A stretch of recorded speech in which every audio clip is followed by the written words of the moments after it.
alunos do nono ano! Estamos aqui para mais uma aula de Educação Física com o tema Jogos Cooperativos.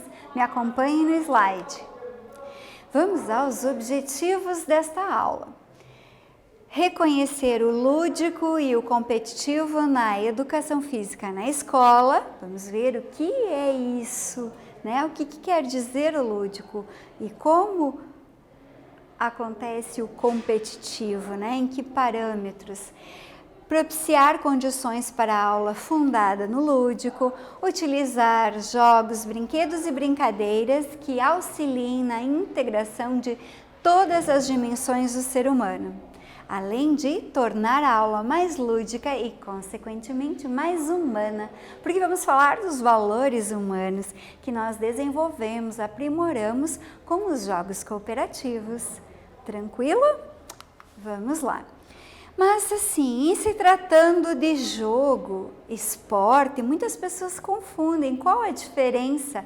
Jogo é só uma brincadeira? Esporte é só algo formal que possui regras, confederações, legislações, algo mais rígido, mais formal, que possui um certo equipamento específico?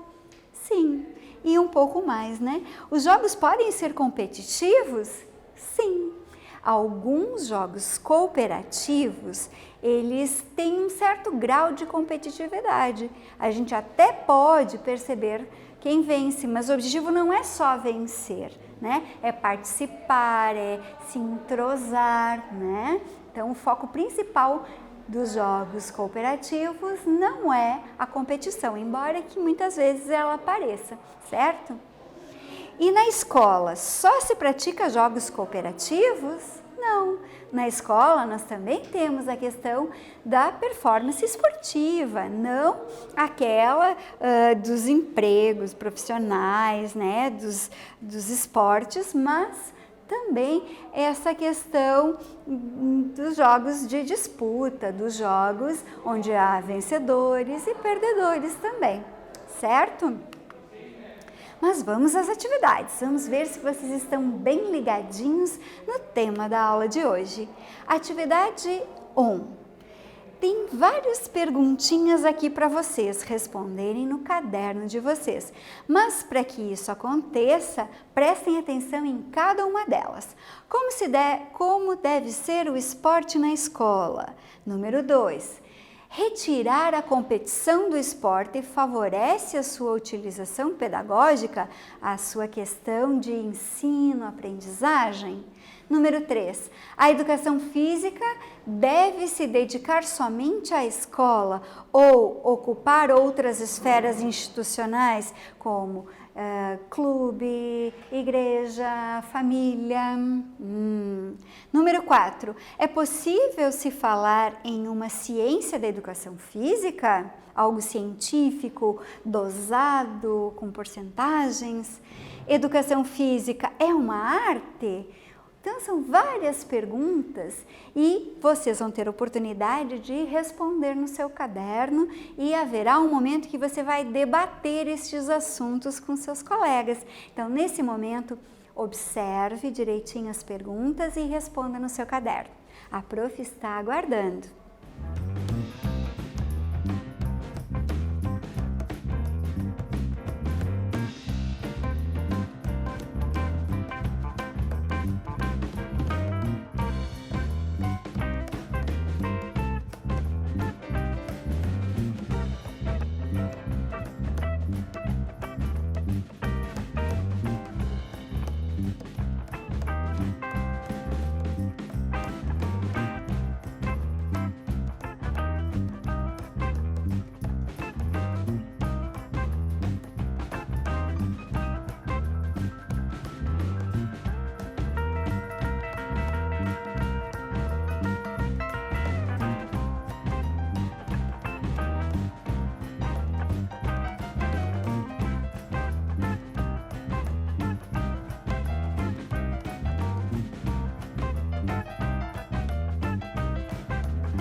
Muito bem.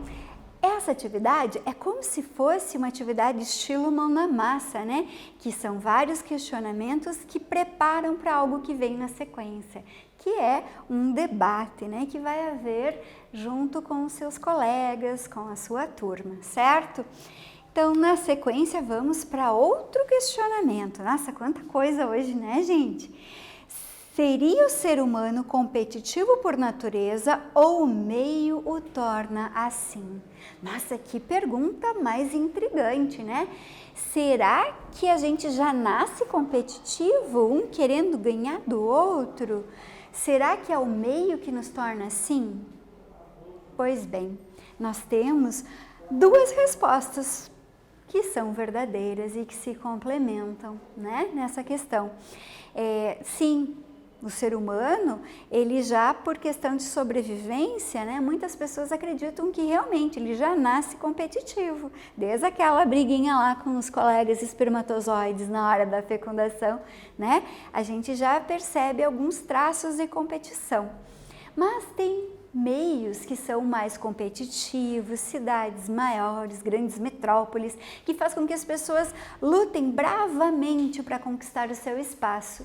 Em outras sociedades nem tanto, como por exemplo as comunidades indígenas, onde todos participam das atividades recreativas, lúdicas, com uma forma de prazer, e o importante não é vencer, ser o primeiro, mas que todos consigam participar, se entrosar, se integrar, né? Então, qualquer resposta é considerada verdadeira nesse caso, porque existem dois olhares, duas formas de ver a mesma questão. Para ampliar ainda mais a nossa reflexão, temos o seguinte enunciado: a importância de vencer está intimamente relacionada à sensação de superioridade, resultante do esforço conquistado. O homem compete essencialmente pelas honras posteriores que a conquista lhe concede. Entre os homens, a competição não se estabelece apenas por alguma coisa, mas também em e com alguma coisa.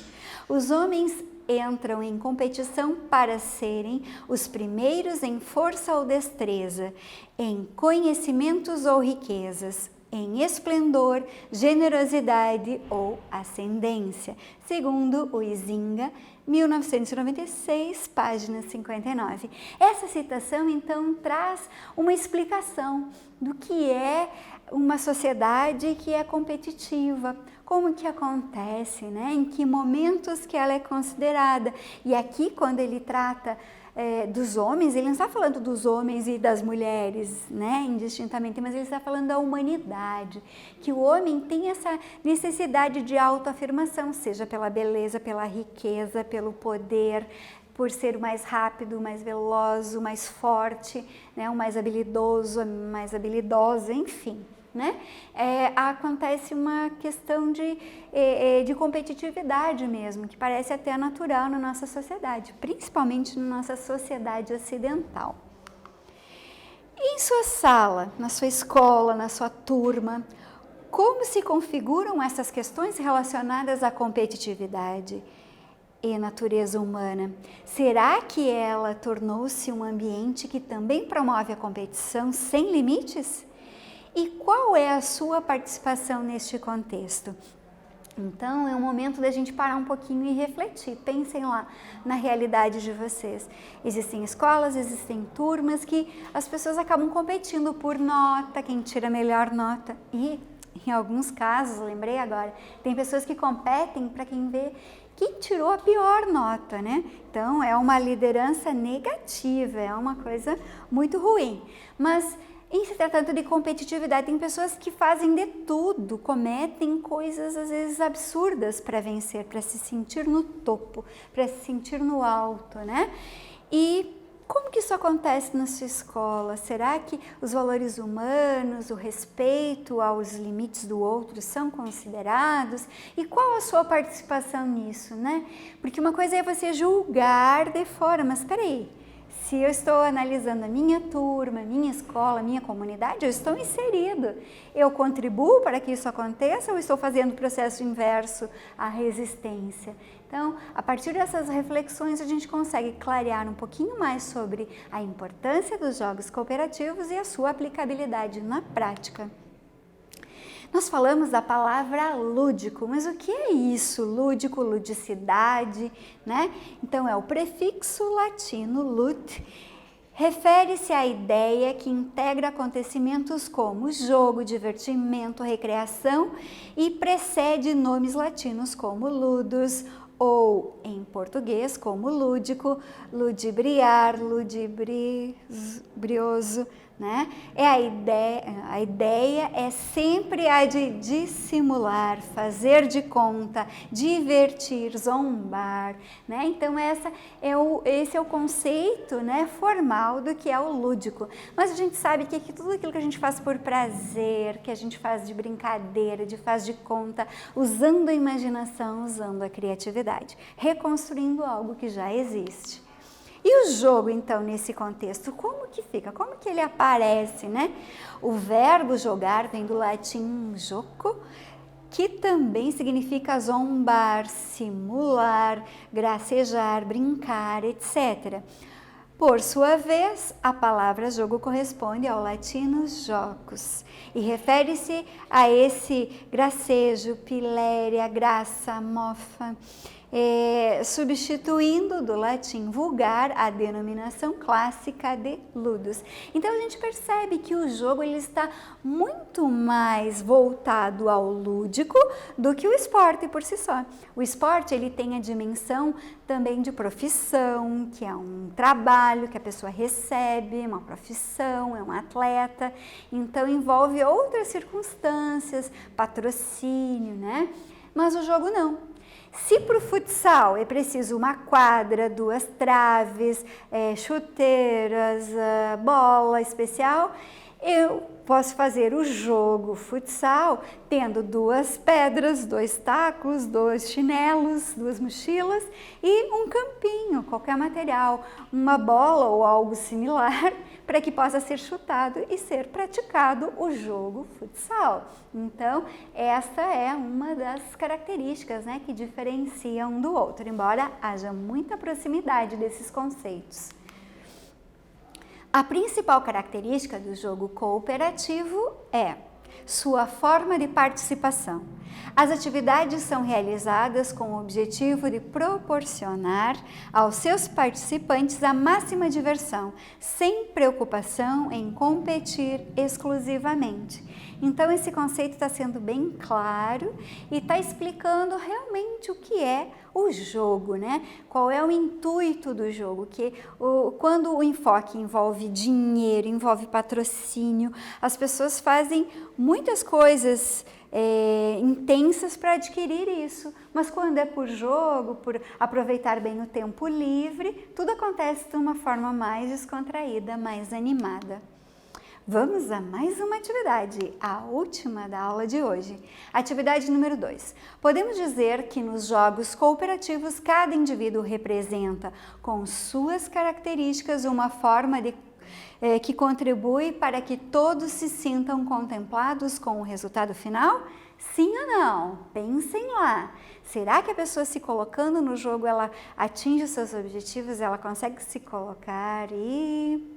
Como que isso acontece? Responda lá no seu caderno que eu estou aguardando.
Muito bem, vamos agora para a nossa sugestão de resposta. Sim, é possível afirmarmos que nos jogos cooperativos, cada indivíduo representa, com suas características, uma força que contribui para que todos se sintam contemplados com o resultado final. Então não importa vencer, o importante é participar, descontrair, se divertir, aproveitar bem o seu tempo. E agora, analise a imagem. Essa imagem, ela traz algumas formas representativas de lazer de antigamente. Então, observem que materiais que as pessoas usam, arcos conduzindo, uma espécie de bola feita de couro, bastões, grupos maiores, grupos menores, né? Como as pessoas costumavam se divertir, certo? E agora? Vamos exercitar a nossa memória e relembrar em que momentos já vivenciamos jogos cooperativos na nossa vida, seja em festas de aniversário, seja na educação infantil, nos anos do ensino, em anos iniciais do ensino fundamental, em que momento nós recreamos alguma atividade de igreja, onde foi em algum clube, o que mais nos fez feliz, o que mais usou do nosso conhecimento, instigou a nossa criatividade, certo? E para que servem os jogos cooperativos? Para que serve? Será que é só para o social? Vamos ver o que a imagem nos diz. Serve para explorar a nossa memória, os espaços, o que a gente já sabe, o que o outro já sabe. É um meio para o desenvolvimento integral, que é social, físico, emocional, intelectual, né? Torna as pessoas mais livres, com mais disposição para criar e recriar, induz a novas experiências, porque há uma troca, né? De experiências entre uma criança e outra criança, um estudante e outro estudante. Reforça a convivência, os valores de convivência, produz normas, valores, atitudes, conhecimentos, onde todos entram em um consenso, né? Para que as regras possam, as normas, né, possam funcionar de maneira adequada e há oportunidade de fantasiar, de criar, de usar a imaginação. Muito bem. E qual a função dos jogos cooperativos nas aulas de educação física? Vamos lá. Ajuda-nos a vivenciar, relaxar, aprender tanto individualmente quanto em grupo e a transformar. E observem que esses círculos, né, se juntam, se mesclam, produzem outras cores. Então, a mesma forma com que eu me sinto vivo, eu me sinto presente, eu me sinto protagonista do jogo, eu ajudo a criar as regras, as normas, eu relaxo, eu fujo daquela rotina, daquela aula mais formal, né? Eu posso me descontrair, eu posso aprender a ser uma pessoa melhor, individualmente, coletivamente, e eu vou transformar o meu ambiente, uma energia positiva, eu posso transformar a minha sociedade, inclusive. Então, essa é a função dos jogos cooperativos, certo? Então, chegamos agora ao finalzinho da nossa aula, né? Relembrando então o que a gente viu hoje, né? Nessa aula, você conheceu algumas atividades que trabalham noções de cooperação e regras para os alunos, brincadeiras em equipe, aquilo que você já vivenciou, né? Também aprendeu como valorizar, por meio de brincadeiras tradicionais, a cultura popular, aquela troca de experiências. Porque quando a gente fala de cultura, não existe certo e errado, mais bonito, mais feio. Cada um pode entender a mesma brincadeira de outras formas, né? Com outros nomes, com outras normas, né? E o grupo que escolhe como que vai funcionar a atividade, certo? Então, pessoal, alguns vídeos, alguns materiais que vocês podem observar em casa, né? Jogos cooperativos de desafio, jogos cooperativos divertidos, jogos cooperativos em casa. Momentos em que vocês podem se entrosar com a família de vocês, né? Num ambiente de descontração, onde todos podem demonstrar o que já sabem e recriar aquilo que já dominam. Olha só que interessante. Espero que vocês tenham gostado e até a próxima!